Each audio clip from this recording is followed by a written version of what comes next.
लोकसभा चुनाव से ठीक पहले मोदी सरकार के दूसरे कार्यकाल का आखिरी बजट पेश हो चुका है। इस बजट में मोदी गारंटी की पूरी झलक दिखाने की कोशिश की गई। वित्त मंत्री निर्मला सीतारमण ने अपने कार्यकाल का छठा बजट पेश करते हुए किसानों, युवाओं, महिलाओं और गरीबों पर फोकस करते हुए कहा कि गरीब, महिलाएं, युवा और अन्नदाता के लिए हमारी सरकार सबसे ज्यादा ध्यान दे रही है। दरअसल कांग्रेस सहित तमाम विपक्षी दल जब जातिगत जनगणना के मुद्दे के सहारे केंद्र सरकार को घेर रहे थे, तब पीएम मोदी ने इसका काउंटर ढूंढकर कांग्रेस समेत विपक्ष को कटघरे में खड़ा करते हुए कहा था कि जातिगत राजनीति करके विपक्ष के लोगों ने देश को गर्त में धकेलने का काम किया है।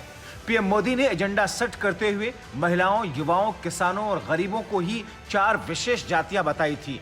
पीएम मोदी ने इस बजट की तारीफ करते हुए वित्त मंत्री निर्मला सीतारमण की सराहना की। देश के भविष्य के निर्माण का बजट है। इस बजट में 2047 के विकसित भारत की नींव को मजबूत करने की गारंटी है।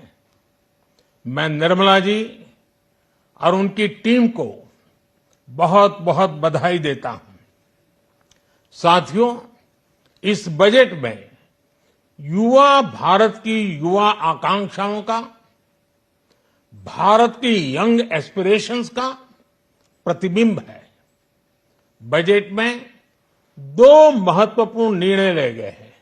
चुनाव से पहले अंतरिम बजट में जहां एक तरफ वित्त मंत्री निर्मला सीतारमण ने सभी वर्गों के लिए घोषणाएं की और एक अलग संदेश देने की कोशिश की, तो दूसरी तरफ 2047 तक देश को विकसित भारत बनाने के लिए प्रोत्साहित करते हुए मोदी सरकार के 10 वर्षों के कामकाज के कसीदे पढ़ते हुए उपलब्धियां गिनाई। वित्त मंत्री ने कहा कि पिछले 10 सालों में केंद्र सरकार ने 3000 नए ITI, 7 IIT, 16 IIIT, 7 IIM, 15 AIIMS, 390 विश्वविद्यालयों का जिक्र करते हुए बदलते भारत की तस्वीर दिखाने की कोशिश की। महिलाओं पर विशेष फोकस का संकेत देते हुए संसद में 33% आरक्षण देने के वादे के साथ पीएम फसल बीमा योजना के जरिए 4 करोड़ किसानों को लाभ की बात करते हुए मोदी सरकार ने बजट में अपना एजेंडा साफ कर दिया, जिसे लेकर 2024 के चुनावी मैदान में वो उतर रही है।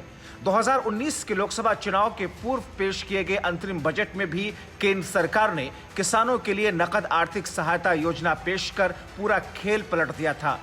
माना जाता है कि किसानों के तमाम नाराजगी के बीच केंद्र सरकार ने ये योजना पेश कर किसानों के एक बड़े वर्ग का समर्थन हासिल कर लिया था, जिसने उस महत्वपूर्ण चुनाव में बीजेपी को रिकॉर्ड जीत दिलाने में अहम भूमिका निभाई थी। चूंकि महिलाएं और युवा मतदाता पीएम मोदी की विशेष समर्थक वर्ग के रूप में उभरे हैं, 2014 और 2019 के लोकसभा चुनाव में बीजेपी की जीत में इनकी अहम भूमिका रही है। इसलिए मोदी गारंटी के साथ साथ पीएम मोदी द्वारा गिनाई गई 4 जातियों, जिसमें गरीब, किसान, नौजवान और महिलाओं पर विशेष फोकस दिख रहा है। Bureau report, TV7 Bharat.